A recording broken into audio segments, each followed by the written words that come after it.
오늘 우리에게 주신 하나님의 말씀은 이사야 42장 1절에서 4절입니다. 이사야 42장 1절에서 4절입니다.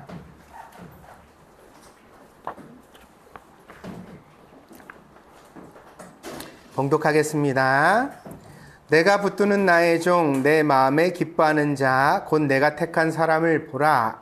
내가 나의 영을 그에게 주었은즉 그가 이방의 정의를 베풀리라. 그는 외치지 아니하며 목소리를 높이지 아니하며 그 소리를 거리에 들리게 하지 아니하며 상한 갈대를 꺾지 아니하며 꺼져가는 등불을 끄지 아니하고 진실로 정의를 시행할 것이며 그는 쇠하지 아니하며 낙담하지 아니하고 세상에 정의를 세우기에 이르리니 섬들이 그 교훈을 앙망하리라. 아멘. 하나 더 볼게요. 요절이 있습니다. 53장 7절이죠. 이사야 53장 7절. 요거는 같이 한번 읽어보겠습니다. 같이 합니다. 시작. 그가 곤욕을 당하여 괴로울 때에도 그의 입을 열지 아니하였음이요 마치 도수장으로 끌려가는 어린 양과 털 깎는 자 앞에서 잠잠한 양같이 그의 입을 열지 아니하였도다. 도수장이라는 것은요, 이제 도살장을 말하는 거예요. 양이 이제 고기가 되기 위해서 죽으러 들어가는 자리예요. 근데 여기서도 이제 양이 잠잠하게 막 그렇게 울부짖고 막 그러지 않고 조용하게 걸어 들어갔다는 거예요. 근데 이렇게 걸어 들어가는 순한 양의 모습을 우리 예수님을 빗대어서 말하고 있거든요. 오늘 목사님이 여러분한테 어떤 말씀을 전할지 잘 보세요. 여기 보세요. 엄마! 이거 너무해! 난 참을 수가 없어, 엄마! 막내 꽁이가 아침부터 소리를 지르는 통에 집안이 정신이 없습니다. 그러나 엄마는 단호한 표정으로 꽁이의 두 손을 꼭 잡았습니다. 엄마가 저렇게 두 팔을 잡을 때는 절대 마음대로 두지 않겠다는 강력한 의지의 표현입니다. 이제 엄마는 꽁이와 서로 대치하고 있습니다. 그러나 우리 집 막내 꽁이도 만만하지는 않습니다. 꽁이는요, 눈을 꼭 감았어요. 눈물을 참는 거예요. 그리고 엄마 표정을 보지 않겠다고. 왜냐하면 엄마가 엄한 표정을 짓고 있으니까 그걸 보면 꽁이도 뭔가 겁을 먹을 것 같거든요. 그러니까 엄마를 보지 않겠다는 듯이 눈을 질끈 감고요. 그리고는 소리를 질렀습니다. 왜 언니는 되는데 왜 나는 안 되냐고! 그게 말이 되냐고! 꽁이야, 너는 아직 어리니까 언니랑 똑같이 할 수는 없는 거라고. 엄마가 이미 다 설명을 해줬잖아. 무슨 설명? 아니, 어리면 사람도 아니냐고. 왜 언니랑 나랑 차별을 해? 왜 엄마는 언니만 이뻐하는데 언니는 다 되고 왜 나는 하나도 안 되고? 나는 사람도 아니야? 꽁이야, 언니는 학교에서 숙제를 하기 위해서 타블렛이 필요한 거고, 그렇지만 너는 아직 어려서 그런 숙제가 없잖아. 그러니까 너도 언니처럼 쓸 때가 되면 사준다고. 기다리라고. 그렇습니다. 짱이 언니가 중학교에 가면서 타블렛을 쓰게 되었습니다. 그런데 꽁이가 그걸 보고 탐이 났습니다. 큰 화면으로 유튜브도 보고 넷플릭스도 보고 그러니까 소리도 아주 크게 나와서 엄청 좋아 보였습니다. 더구나 짱이 언니는요, 이 타블렛에 펜슬도 써요. 연필을 탁 꺼내가지고 화면에다 그리며 그림을 그리는데, 꽁이가 그걸 보고 있으니까, 야, 나도 저것만 있으면 화가가 될 수 있겠다. 나도 멋진 그림 그려가지고 화가가 될 수 있을 거야. 그런 생각이 들었습니다. 그래서 꽁이는요, 일주일 동안 엄마한테 타블렛을 사달라고, 언니가 쓰는 거 똑같은 거 사달라고 졸랐습니다.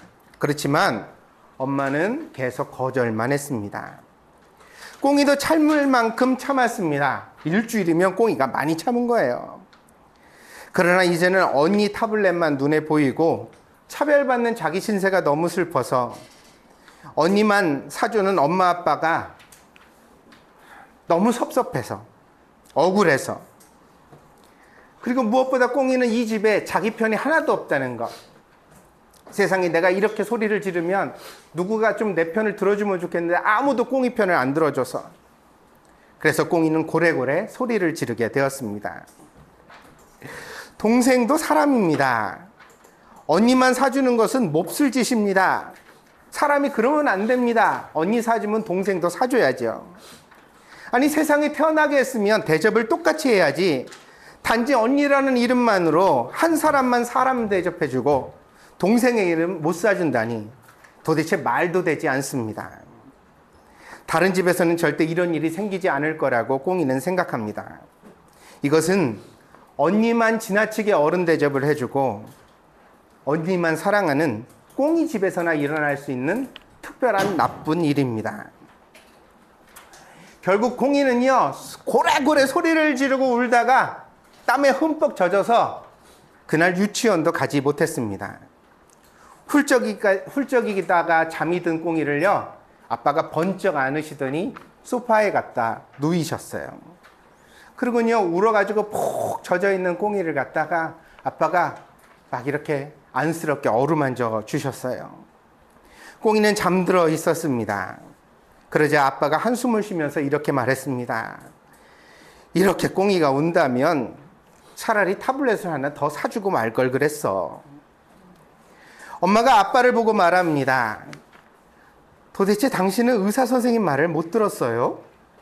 꽁이가 자주 울고 불안해서 친구들과 잘 못 어울리는 것은 치료가 필요하다고 했잖아요. ADHD 비슷한 거라고. 그래서 핸드폰 같은 것들은 되도록 멀리하게 해야 한다고 의사 선생님이 그렇게 당부한 것을 당신 기억도 못해요? 아빠가 말합니다. 하지만 꽁이가 저렇게 서럽게 우는데, 아유, 우는 애를 보니까 너무 힘들다. 차라리 언니랑 똑같은 거 하나 사주고 가지고만 있으라고, 언니 나이가 되면 쓰게 해주겠다고 하는 것이 좋지 않았을까? 다시 엄마가 말합니다. 아니에요.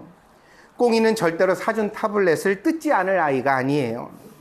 당신이 사줬으면 분명히 그걸 썼을 거예요. 아무리 힘들어도 꽁이를 위해서 우리가 이거는 거절을 해야만 했던 거예요. 그렇습니다. 사실 꽁이는 유치원에서 친구들과 잘 어울리지 못합니다. 자주 억울해서 울었고요. 유치원에서도 소리를 질렀어요. 가끔은 장난감을 집어 던져서 친구를 다치게도 했습니다. 엄마가 난처한 적이 참 많았고요. 가볍게 다친 친구를 엄마가 데리고 병원에 간 적도 있었습니다. 그렇지만 꽁이는 항상 마음이 억울했어요. 선생님과 친구들은 꽁이가 사고뭉치라고만 생각했습니다. 아무리 소리를 질러도 꽁이 마음을 알아주는 사람은 세상에 하나도 없었습니다. 심지어는 하나뿐인 언니 짱이도 꽁이 편이 아니었습니다. 꽁이는 세상에서 엄마만 자기 편이라고 생각했습니다. 자기가 울 때, 억울할 때 자기를 안아주고 위로하고 사랑해주는 사람은 엄마밖에 없었기 때문입니다. 그럼 아빠는 어떠냐고요? 아빠는 약간 헷갈립니다. 사랑한다는 것은 항상 모든 소원을 들어주는 것이 아닙니다. 때로는 사랑하기 때문에 거절하는 경우도 있습니다. 하지만 마음이 병든 사람은, 혹은 마음이 너무 어린 사람은 자기가 원하는 것을 해주지 않으면 자기를 사랑하지 않는다고 생각합니다.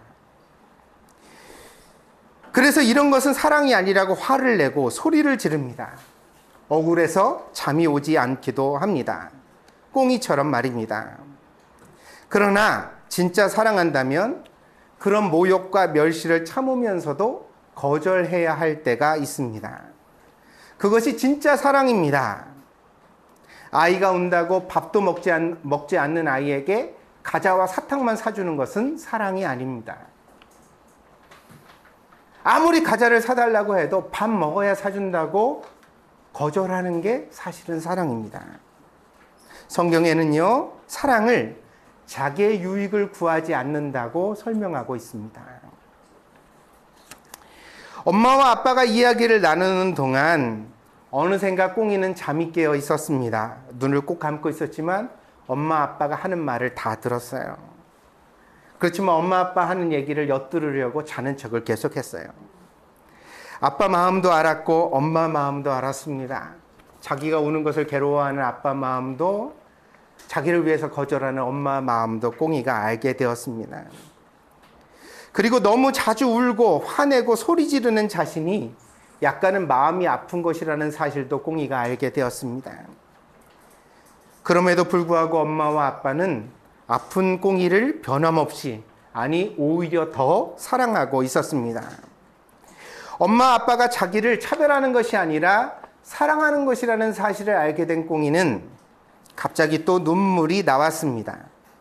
이번 눈물은 억울해서 나오는 눈물이 아니라 고마워서 나오는 눈물이었습니다.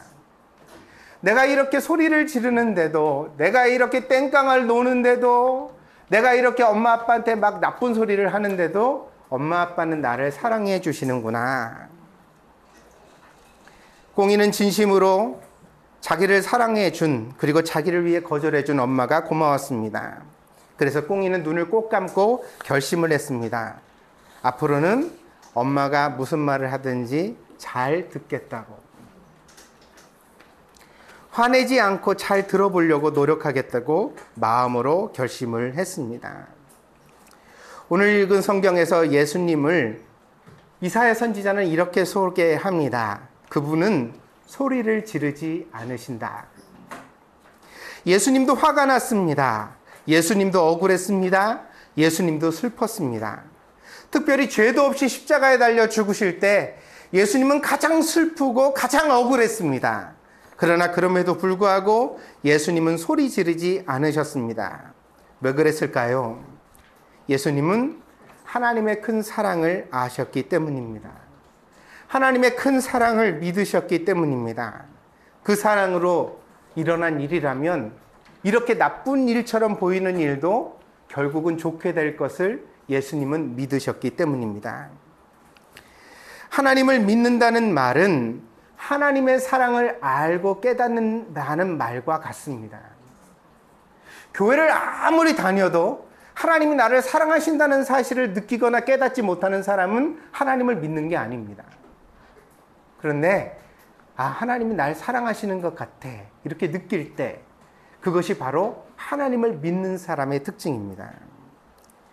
꽁이가 여전히 불안하고 슬프고 화가 나지만 그럼에도 불구하고 엄마가 하는 말이면 무엇이든지 듣겠다고 결심한 것처럼 우리가 살아가다 보면 때때로 억울할 때도 있고 슬플 때도 있고 화가 날 때도 있지만 그럼에도 우리가 소리 지르지 않을 수 있는 것은 하나님의 사랑을 믿을 때,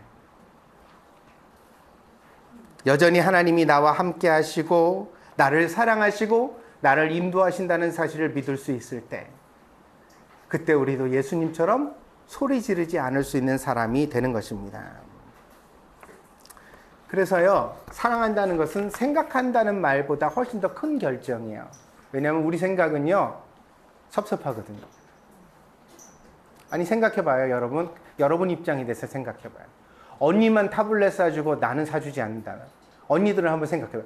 동생만 새우 사주고 나는 사주지 않는다면, 여러분 억울해요, 안 억울해요? 섭섭해요, 안 섭섭해요? 하지만 엄마 아빠가 나를 얼마나 사랑하는지를 알게 된다면 그런 사소한 일로 섭섭하거나 억울하거나 슬프지는 않을 겁니다.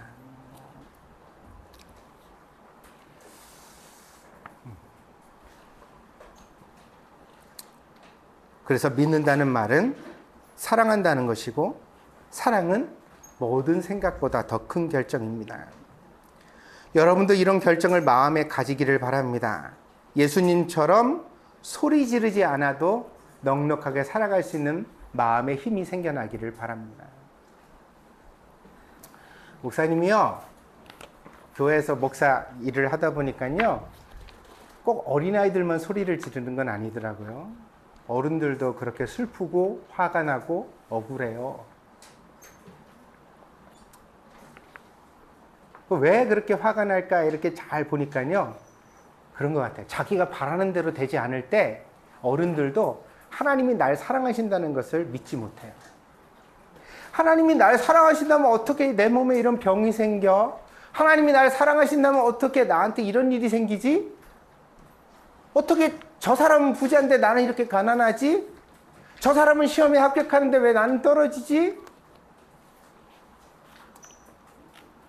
그런데 말이에요. 성경은 그렇지 않다고 우리에게 말해줍니다. 하나님이 여러분을 사랑하시는 줄 믿습니다. 어떻게 이걸 믿을 수 있느냐는 조금 이따가 설명드리죠. 자, 기도하겠습니다.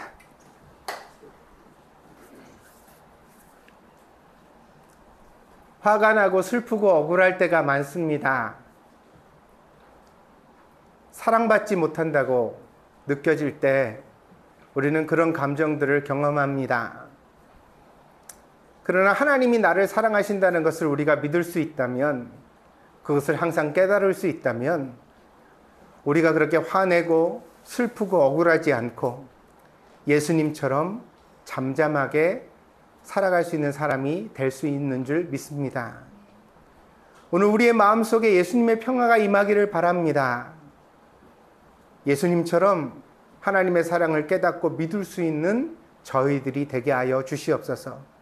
우리의 마음속에 하나님의 사랑을 깨달을 수 있는 큰 은혜를 허락하여 주시옵소서. 감사를 드리며 예수님의 이름으로 기도하였습니다. 아멘.